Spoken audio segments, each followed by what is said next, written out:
ராசி பலன்களை பற்றிய தெளிவுரையை இப்போது நான் கூற விரும்புகின்றேன். ராசி பலன் என்பது அந்த மாதம் குறிப்பிட்ட மாதத்திலே நடக்கக்கூடிய தீமைகளை முன்பே தெரிந்து கொண்டு எப்படி தலைக்கு வந்ததை தலப்பாகையோடு தப்பிக்கலாம் என்பதற்குத்தான் ராசி பலன்கள் சொல்லப்படுகிறது.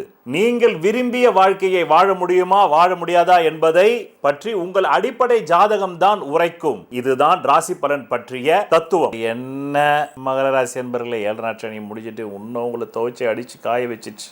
இந்த மாதம் ஆரம்பிக்கும் போதே ஒரே ஒரு நல்ல விஷயம், இந்த மாதம் ஆரம்பித்து அடுத்த 4 நாளுக்குள்ளே ஒரு 3 தொகை வரும், எடுத்து வச்சிங்க. அது அடிப்படை ஜாதக தனயோக தசாபதி ஓடுறவங்களுக்கு தான் எல்லாரும் கிடையாது. ரைட்.